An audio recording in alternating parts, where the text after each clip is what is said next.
ആണും പെണ്ണും കൂടിയിരുന്നാലെന്താ? ആകാശം പൊളിഞ്ഞു വീഴുമോ?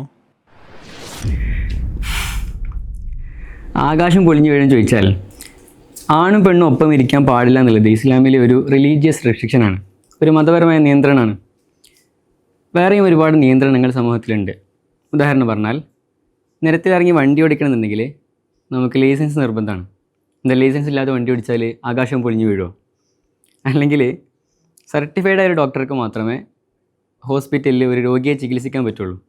എന്താ, സർട്ടിഫൈഡ് അല്ലാത്ത ഡോക്ടറെ ചികിത്സിച്ചാൽ ആകാശം പൊളിഞ്ഞു വീഴുമോ? നമ്മളിങ്ങനെയൊന്നും ചോദിക്കില്ല.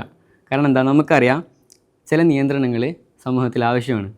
അല്ലെങ്കിൽ സർട്ടിഫൈഡ് അല്ലാത്തൊരു ഡോക്ടറെ ചികിത്സിച്ചാൽ അതൊരു പക്ഷേ ഒരുപാട് മെഡിക്കൽ എറേഴ്സ് വരാം, ഒരുപാട് സോഷ്യൽ പ്രോബ്ലംസ് ഉണ്ടാവും.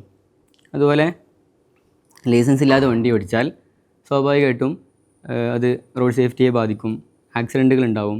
ഇത്തരം കാരണങ്ങളെ റെസ്ട്രിക്റ്റ് ചെയ്യാനാണ്, നിയന്ത്രിക്കാനാണ് നമ്മൾ ഈ നിയമങ്ങളൊക്കെ വെക്കുന്നത്. മതവും അതുതന്നെ ചെയ്യുന്നുള്ളൂ. ആണും പെണ്ണും ഒപ്പം ഇരുന്നാൽ സ്വാഭാവികമായിട്ടും അവർക്കിടയിൽ ഒരു ലൈംഗികമായ താല്പര്യം ഉണ്ടാവുകയും അതൊരു പക്ഷേ സെക്ഷൽ ഇൻ്റർകോഴ്സിലേക്ക് വരെ എത്താം. ഈ ഒരു ചാൻസിനെ ആദ്യമേ അഡ്രസ്സ് ചെയ്തുകൊണ്ട് അതിനെ നിയന്ത്രിക്കുകയാണ് മതം ചെയ്തത്. സ്വാഭാവികമായിട്ടൊരു കമ്മ്യൂണിറ്റി ആകുമ്പോൾ അവർക്കിടയിൽ ചില നിയമങ്ങളൊക്കെ വേണം, അല്ലെങ്കിൽ ഒരു അരാജകത്വം അവരെ ബാധിക്കൂലേ.